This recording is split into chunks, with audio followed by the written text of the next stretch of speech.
Shalom, selamat pagi Bapak Ibu Saudara. Bagaimana kabarnya? Biarlah kebaikan dan kemurahan Allah senantiasa melimpah dalam kehidupan kita semua. Pada hari ini kita akan kembali merenungkan firman Tuhan dalam Kejadian 24 ayat 45 sampai 51 dengan judul perikop Ribkah menjadi istri Ishak bagian ke-9. Saya akan bacakan bagian perikop firman Tuhan bagi kita semua. Demikian firman Tuhan.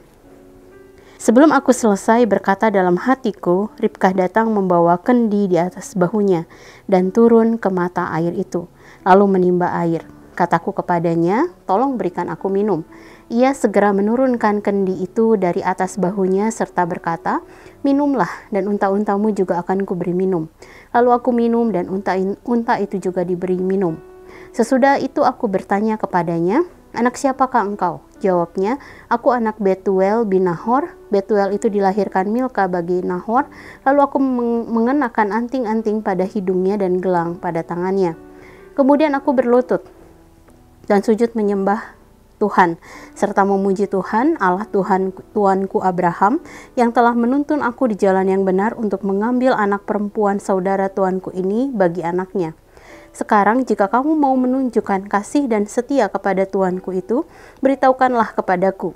Jika tidak, beritahukanlah juga kepadaku, supaya aku berpaling entah ke kanan atau ke kiri. Laban dan Betuel lalu menjawab, semuanya ini berasal dari Tuhan. Kami tidak dapat mengatakan kepadamu apakah itu baik atau buruk.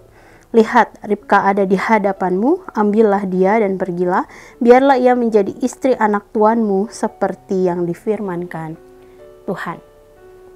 Bapak Ibu Saudara, dalam bagian ke-9 dalam kisah tentang Ribkah menjadi istri Ishak, Eliezer menceritakan pemeliharaan ilahi yang dia alami berkaitan dengan pencarian istri untuk Ishak kepada Laban dan Betuel. Dia menceritakannya dengan detail bagaimana ia berdoa kepada Allah, meminta petunjuk tentang siapa yang akan menjadi istri Ishak, dan Tuhan menjawabnya sesuai dengan yang dia harapkan. Tujuan Eliezer menceritakan kisah ini adalah agar Betuel sebagai orang tua Ribkah memiliki bahan pertimbangan apakah akan menerima lamaran tersebut atau tidak. Sehingga Eliezer dapat mengetahui apakah perjalanannya berhasil atau tidak, dan misalnya jika Betuel juga Laban menolak, maka Eliezer akan dengan segera mencari calon pasangan lainnya bagi Ishak. Saudara, melalui bagian ini, kita dapat meneladani tindakan bijaksana Eliezer tentang bersaksi bagi Tuhan dalam kehidupan kita. Pada saat kita bersama-sama dengan saudara seiman, ada kalanya kita diberi kesempatan untuk menceritakan tentang kebaikan Tuhan dalam kehidupan kita. Kesaksian tersebut dapat berisi berbagai hal, misalnya pengalaman transformasi setelah mengikut Tuhan, pengalaman mukjizat kesembuhan, pengalaman rekonsiliasi dengan keluarga, dan lain sebagainya. Mari manfaatkan kesempatan untuk bersaksi dengan Tuhan untuk menumbuhkan iman orang-orang yang mendengarnya, atau menumbuhkan juga iman kita terhadap Tuhan serta campur tangannya dalam kehidupan kita. Saudara, mari sejenak kita merenungkan firman yang baru saja kita dengar. Saudara, kapan terakhir kita bersaksi tentang kebaikan Tuhan dalam kehidupan kita? Mari manfaatkan kesempatan yang muncul untuk menceritakan tentang kasih dan pemeliharaan Tuhan dalam kehidupan kita.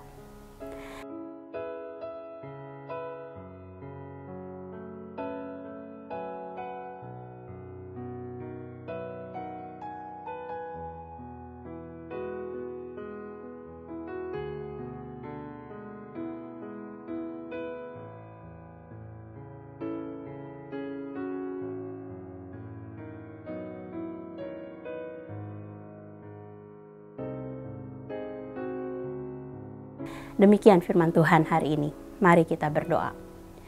Tuhan, terima kasih satu hari Allah tambahkan dalam kehidupan kami. Kami bersyukur kami punya Allah seperti Engkau, Allah yang selalu ada dan tidak pernah meninggalkan kami.